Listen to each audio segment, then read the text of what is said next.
We're going to go and we're going to try This Week in Trading History, which is Patrick's favorite section. And we're going to talk about this day back in October 25th of 1923. And I know that that Patrick, if he was here, would give me a hard time about that. I can remember that day, but that was even a little before my time. But for those that are of the kind of hyperinflationist kind of ilk, they'll know this period very well because back then, this is when Germany printed 100 quadrillion marks. That's phenomenal. Like when you see this, like I have a picture on the screen here of $100 billion mark, and I was just kind of like, this is like 100 billion, and like, did Zimbabwe get that far? I have some Zim notes in my dresser drawer. Like, I think they only made really? it to. Yeah, I think they only made it to like a billion though. Yeah, so it's just the hyperinflation. And one of the things is I always give the Germans a hard time because their obsession with not doing any fiscal, even with their negative rates, is kind of just drives me crazy. But the reality is that when I go and look and realize how bad this was, how crazy this inflation was, it kind of gives me a little bit of more of a context of why they are so vehemently against inflation of any sorts. So let's just kind of like go through here. People don't realize it, but the German Weimar Republic was actually, the inflation was caused from the problems resulting from the First World War. And unlike France that went and did an income tax to pay for the war, the German emperor decided to fund it all through borrowing. Now, people are going to be like, hey, wait, doesn't that sound like the current environment? But as they did this, they went and they devalued the currency from 4.2 marks to 7.9 marks until eventually it hit like a billion marks to the dollar. And it was just kind of shocking to me. I went through here and I have pictures. So this was a 100 billion mark note. You'll look here. This is the 500 billion mark note.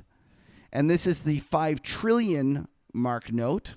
And not to be done, there is one more, just oh no, that's it. The 5 trillion was the top. Sorry, I'm not quite as on top of my trading history as Patrick is here. But anyways, the one thing I wanted to kind of talk about was the fact that this kind of inflationary mindset that the Germans have is rooted in this idea that they saw their wealth get just destroyed. And Right. when you think about the how do you actually protect yourself in that sort of environment? You can't. No, you can't. You're stuck. You have to own real assets. Is the truth of the matter is because it's like the prices are doubling on you every day. There's a great book actually written by a guy about 10 years after the event. It was written in German and then translated to English. But it really explains what was happening back then.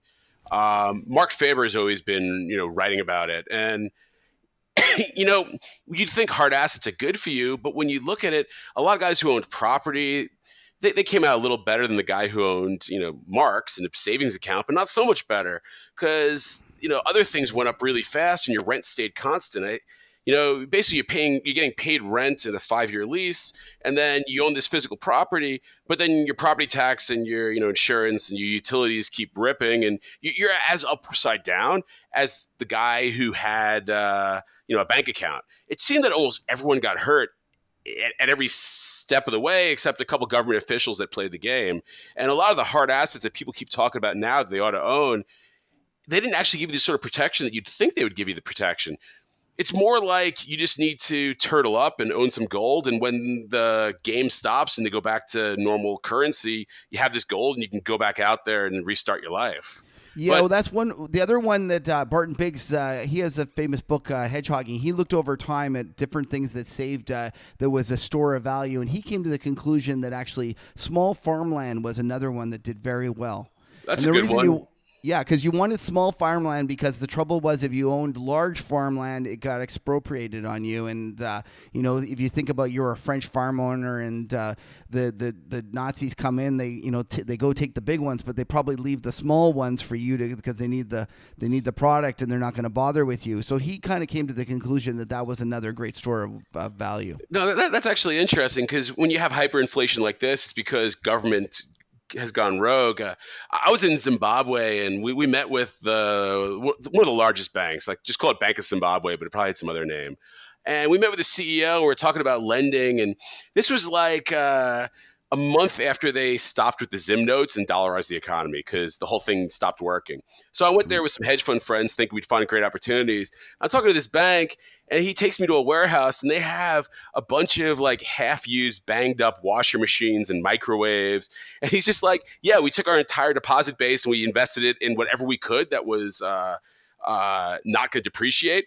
So we ended up with these microwaves and washer machines, and we have like used Priuses and like all this nonsense. And we don't make any loans; we just take deposits and buy Prius. It's just kind of like, okay, seriously, that's what they owned. It was the largest bank in the country.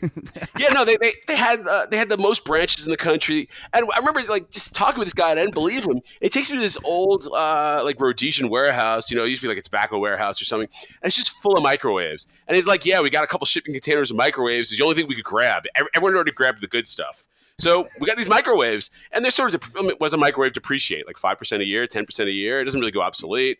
And it's just like it was the best thing we could get with these depreciating Zim dollars, and we're just going to sit on it. And I remember the stock trading at like 4 U.S. cents, down from the equivalent of like $20. It had previously been a multi-billion-dollar bank 30 years ago, right? And now they just had washing machines. And so, did you invest in it, or was it just like it was uninvestable? It was uninvestable. We were there. Actually, I was there, and we were supposed to that night leave. I was meeting my wife at Vic Falls, and the national airline declared bankruptcy that day, which seems to happen about once a month in Zimbabwe. But anyway, my tickets went poof. The money I invested in those tickets gone. We found a driver who'd take us. We got about 100 miles outside Harare, and the car caught fire. And I wasn't going to let my wife go to the airport in Vic Falls by herself, having never been to Africa. So I just said, to hell with it. I'm going to go find my way there. And I hitchhiked my way. I sat in the back of a car, of a tiny little Prius with some quite friendly people, and we sang gospel for the next 8 hours. Well, there you go. So this is what happens with hyperinflation. You end up in the back of a car singing gospel for 8 hours. So watch for it. Yeah.